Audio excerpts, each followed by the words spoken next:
सकाळी लवकर कामं उरकून घरातले आम्ही निघालेलो देवळात नारळ फोडायला आणि देवाच्या पाया पडायला.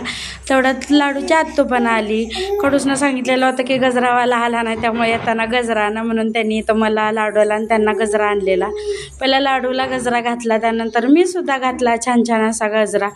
आणि ती काय आत्याला सोडत नव्हती, पण मामा आला गाडी घेऊन की मग काय आत्तूला सोडली आणि मामापाशी पळली.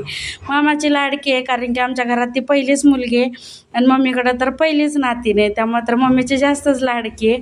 मामानं छान छान असे कपडे पण आणलेत लाडूबाईला लाडकी आहे म्हणून. मग मंदिरात पोचलो तर छान छान असे दुकानं खेळण्यांची प्रसादाची वगैरे लावलेली होती. मी लाडूला एक तर एक बाहुली बघितलेली होती, पण तिची केस वगैरे निघणार म्हणून म्हणलं नको घ्यायला ती. देवळात आलो, देवळात पाया वगैरे पडलो ना आमची लाडूबाई तर नंदीला मिठीच मारत होती.